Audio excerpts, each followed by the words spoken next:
Hi, welcome back. We're going to start with part 2, a session with Louise, and this is from You Can Heal Your Life. So chapter 2, what is the problem? It is safe to look within. My body doesn't work. It hurts, bleeds, aches, oozes, twists, blows up, limps, burns, ages, can't see, can't hear, is rotting away, and so on. Plus whenever or whatever else you may have created. I think I have heard them all, she says. My relationships don't work. They are smothering, absent, demanding. They don't support me, always criticizing me, unloving, never leave me alone, pick on me all the time, don't want me to bother with them or with me, walk all over me, never listen to me, and so on. Plus, whatever else you may have created. Yep, she's heard all of those too. My finances don't work. They're non-existent, seldom there, never enough, just out of reach. Go out faster than they come in, won't cover the bills, slip through my fingers, and so on. Plus whatever else you may have created. Of course, she's heard it all. My life doesn't work. I never get to do what I want to do. I can't please anyone. I don't know what I want to do. There is never any time for me. My needs and desires are always left out. I'm only doing this to please them. I am just a doormat. Nobody cares what I want to do. I have no talent. I can't do anything right. All I do is procrastinate. Nothing ever works for me, and so on.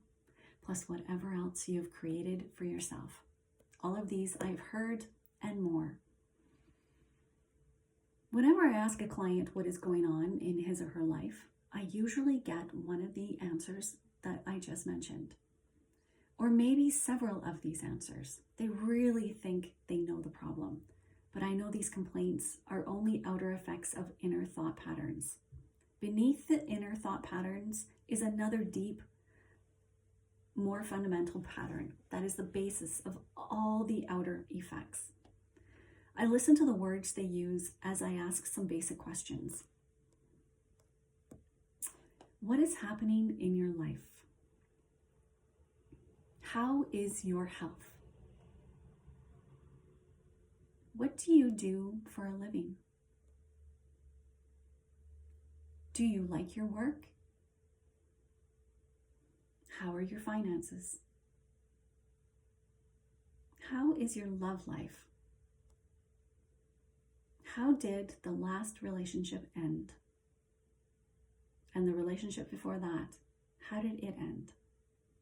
Tell me about your childhood briefly. So you may want to pause the video and just take a few moments to reflect and journal on those questions. So I watch the body postures and the facial movements, but mostly I really listen to the words that are said. Thoughts and words create our future experiences. As I listen to them talk, I can readily understand why they have these particular problems. The words we speak are indicative of our inner thoughts. Sometimes the words they use do not match the experiences they describe. Then I know that they are either not in touch with what is really going on, or they are lying to me. Either one is a starting point and gives us a basis from which to begin. So she goes on to do an exercise. And the exercise is called I Should. So if you'd like to do this exercise with me, I'm going to invite you to grab a piece of paper and a pen. And at the top of your piece of paper, you're going to write I should. And so then I'm going to ask you to make a list of 5 or 6 ways to finish that sentence. Some people find it difficult to begin, and some have so many things to write that it's hard for them to stop.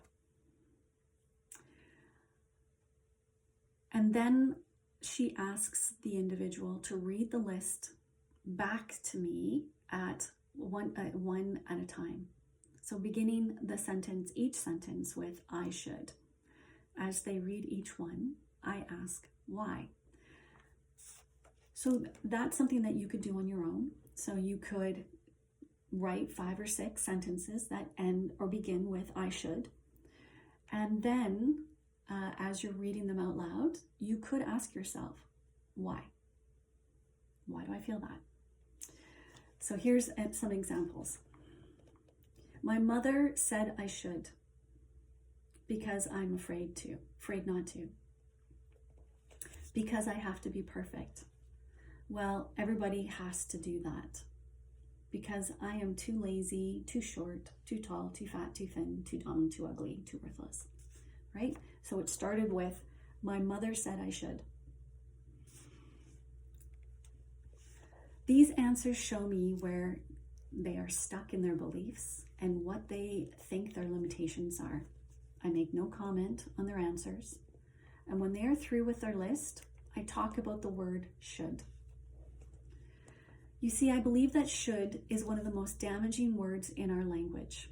Every time we use should, we are, in effect, saying wrong. I don't think we need more wrongs in our life.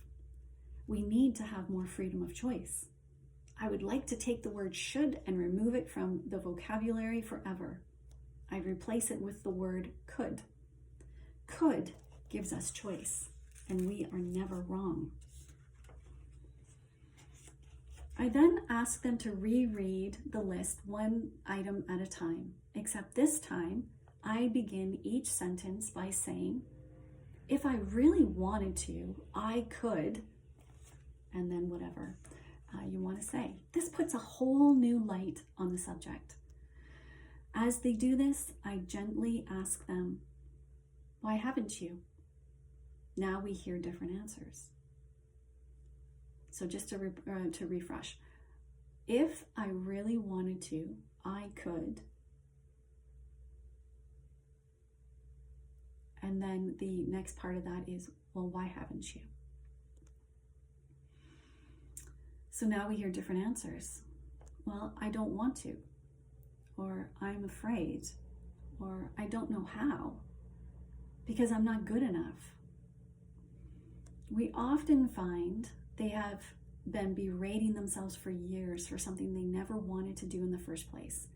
Or they have been criticizing themselves for not doing something when it was never their idea to begin with.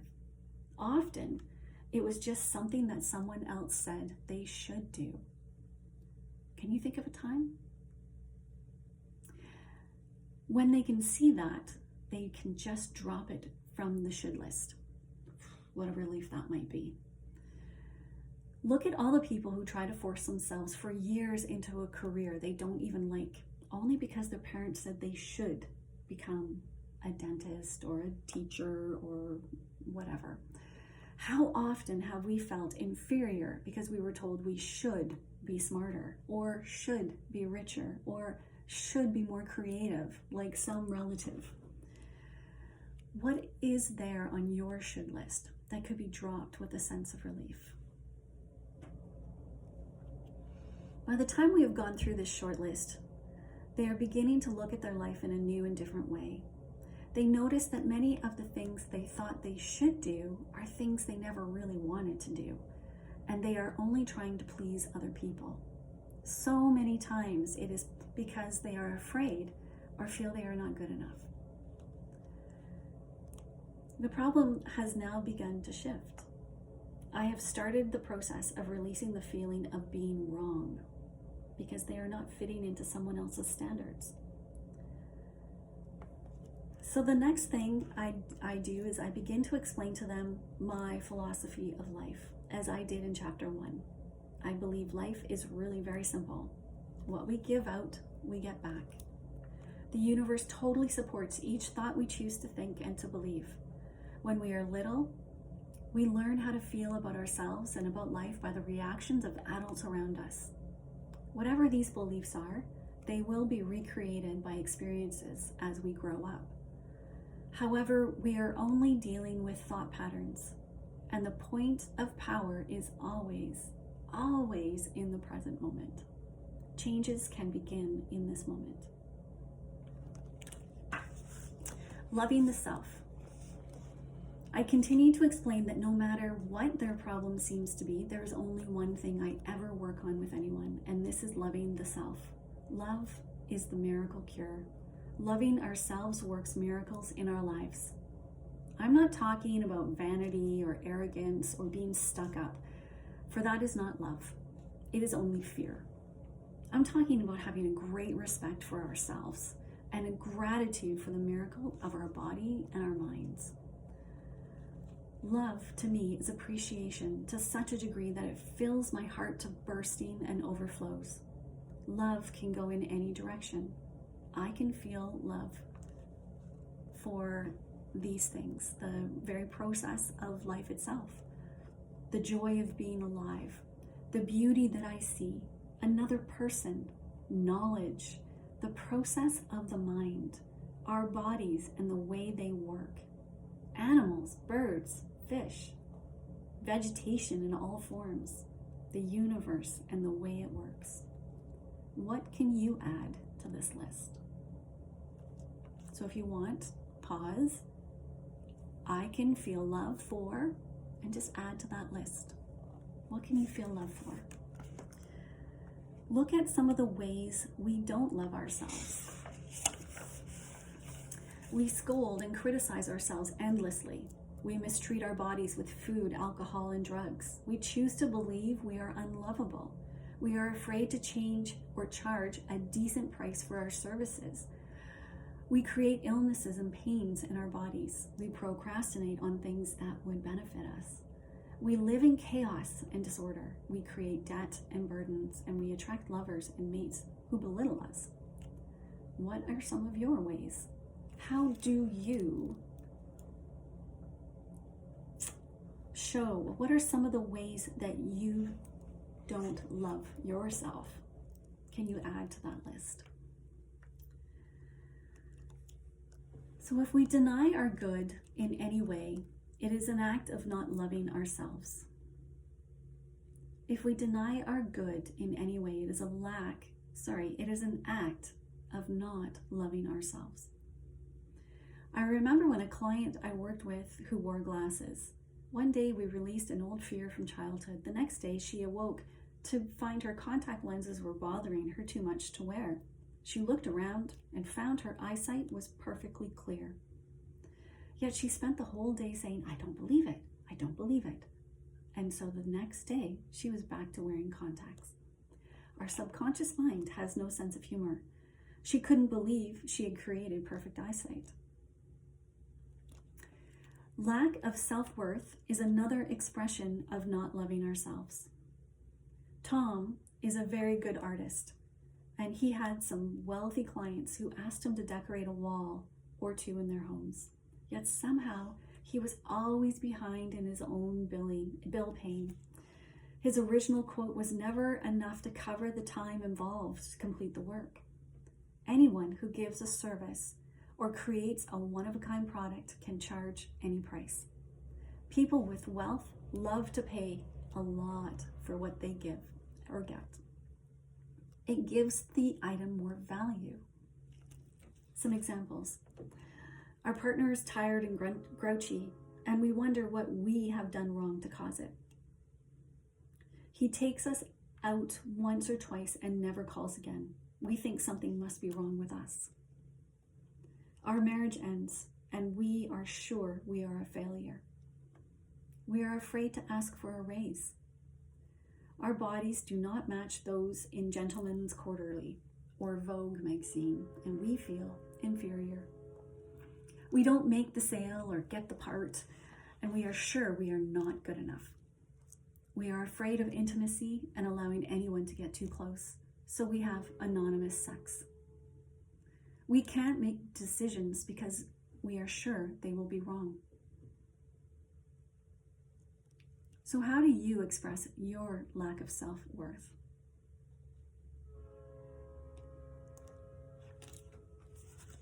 So the perfection of babies. How perfect you were when you were a tiny baby. Babies do not have to do anything to become perfect. They already are perfect. And they act as if they know it. They know they are the center of the universe. They are not afraid to ask for what they want. They freely express their emotions. You know when a baby is angry. In fact, the whole neighborhood probably knows. You also know when babies are happy, for their smile can light up the room. They are full of love. Tiny babies will die if they do not get love. Once we are older, we learn to live without love. But babies, they will not stand for it. Babies also love every part of their body, even their own feces. They have incredible courage. You, my friend, you were like that. We were all like that. And then we began to listen to the adults around us who learned to be fearful, and we began to deny our own magnificence. I never believe it when clients try to convince me how terrible they are and how unlovable they are. My work is to bring them back to the time when they knew how to really love themselves. So another exercise to do, it's a mirror exercise. So let me just walk you through that. So I'm going to ask you to pick up a small mirror if you can. And if you don't have a mirror, you could turn your camera on and do the self view. Now look into your own eyes and say your name. So Terry, I love and accept you exactly as you are. So your name, I love and accept you exactly as you are. This can be really difficult for a lot of people. Seldom do I get a calm reaction, let alone enjoyment from this exercise. Some cry or are close to tears. Some get really angry. Some belittle their features or their qualities. Some insist they just can't do it. I even had one man throw the mirror across the room and want to run away. It took him several months before he could begin to relate to himself in the mirror. For years, I looked into the mirror only to criticize what I saw, recalling the endless hours I spent plucking my eyebrows to make myself barely acceptable. I remember it used to frighten me to look into my own eyes. How does it make you feel? So this simple exercise shows me so much. In less than an hour, I'm able to get some of the core issues that are beneath the outer problem. If we work only on the level of the problem, we can spend endless time working out each and every detail. The minute we think we have it all fixed up, it will crop up somewhere else. So the problem is rarely the real problem. She was so concerned with her looks, and especially with her teeth. She went from dentist to dentist, feeling each one had only made her look worse. She went to have her nose fixed, and they did a poor job. Each professional was mirroring her belief that she was ugly. Her problem was not her looks, but that she was convinced something was wrong with her. There was another woman who had terrible breath. It was uncomfortable to be around her. She was studying to be a minister, and her outer demeanor was pious and spiritual. Beneath, there was this raging current of anger and jealousy that exploded now and then when she had a thought that someone might be threatening her position. Her inner thoughts were expressed through her breath, and she was so offensive even when she was pretending to be loving. No one threatened her but herself. He was only 15 when his mother brought him to me with Hodgkin's disease and 3 months to live. His mother was understandably hysterical and difficult to deal with, but the boy was bright and clever and wanted to live. He was willing to do anything I told him to, including changing the way he thought and spoke. His separated parents were always arguing, and he really did not have a settled home life. He wanted desperately to be an actor. The pursuit of fame and fortune far outweighed his ability to experience joy, and he thought he could be acceptable and worthwhile only if he had fame. I taught him to love and accept himself, and he got well. He is now grown up and appears on Broadway with regularity. As I learned to experience the joy of, as he learned to experience the joy of being himself, the parts in plays opened up for him. Overweight is another good example of how we can waste a lot of energy trying to correct a problem that is not the real problem. People often spend years and years fighting fat and are still overweight. They blame all their problems on being overweight. The excess weight is only an outer effect of a deep inner problem. To me, it is always fear and a need for protection. When we feel frightened or insecure or not good enough, many of us will put our extra weight on for protection. To spend our time berating ourselves for being too heavy, to feel guilty about every bite of food we eat, to do all the numbers we do on ourselves when we gain weight, is just a waste of time. 20 years later, we can still be in the same situation because we have not even begun to deal with the real problem. All that we have done is to make ourselves more frightened and insecure, and then we need more weight for protection. So I refuse to focus on excess weight or on diets. For diets do not work. The only diet that does work is a mental diet. Dieting from negative thoughts. I say to clients, let's just put that issue to one side for the time being while we work on a few other things first. They often tell me that they don't or can't love themselves because they are so fat, or as one girl put it, too round at the edges. I explain that they are fat because they don't love themselves. I explain they are fat because they don't love and approve of themselves. If they can start to do that, to love and approve of themselves, it's amazing how weight just disappears from our bodies. Sometimes clients even get angry with me as I explain how simple it is to change their lives. They may feel I do not understand their problems. One woman became very upset and said, I came here to get help with my dissertation, not to learn how to love myself. To me, it was so obvious that her main problem was a lot of self-hatred, and this permeated every part of her life, including the writing of her dissertation. She could not succeed at anything as long as she felt so worthless. She couldn't believe me, she couldn't hear me, and she left in tears, coming back 1 year later with the same problem, plus a lot of others. Some people are not ready, and there is absolutely no judgment. We all begin to make our changes in the right time, in the right space and sequence for us. I did not even begin to make my changes until I was in my 40s. The real problem.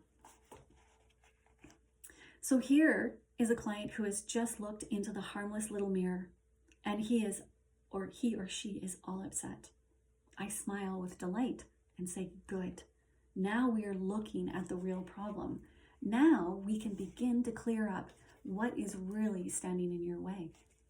I talk more about the loving the self, about how for me, loving the self begins with never, ever criticizing ourselves for anything. I'm going to say that again. Never, ever criticizing ourselves for anything. I watch their faces as I ask them if they criticize themselves. Their reaction tells me so much. Well, of course I do. All the time. Not as much as I used to. Well, how am I going to change if I don't criticize myself? Doesn't everyone? To the latter, I answer, we are not talking about everyone. We are talking about you. Why do you criticize yourself? What's wrong with you? So as they talk, I make a list. What they say often coincides with their should list. They feel they are too tall or too short, too fat, too thin, too dumb, too old, too young, too ugly. The most beautiful or handsome will often say this. Or they're too late, too early, too lazy, and on and on. Notice how it almost always to something. Finally, we get down to the bottom line and they say, I'm not good enough. Hooray! Hooray, she says. We finally found the central issue. They criticize themselves because they have learned to believe they are not good enough. Clients are always amazed at how they have gotten to this point. Now, we do not have to bother with any of the side effects like body problems, relationship problems, money problems, or lack of creative expression. We can put all our energy into solving the cause of the whole thing, not loving the self.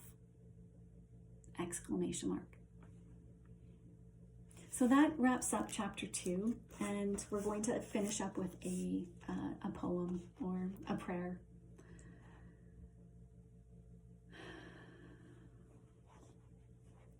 So in the infinity of life where I am, all is perfect, whole, and complete. I am always divinely protected and guided. It is safe for me to look within myself. It is safe for me to look into the past. It is safe for me to enlarge my viewpoint of life. I am far more than my personality, past, present, or future. I now choose to rise above my personality problems, to recognize the magnificence of my being. I am totally willing to learn to love myself. All is well in my world. Thanks so much.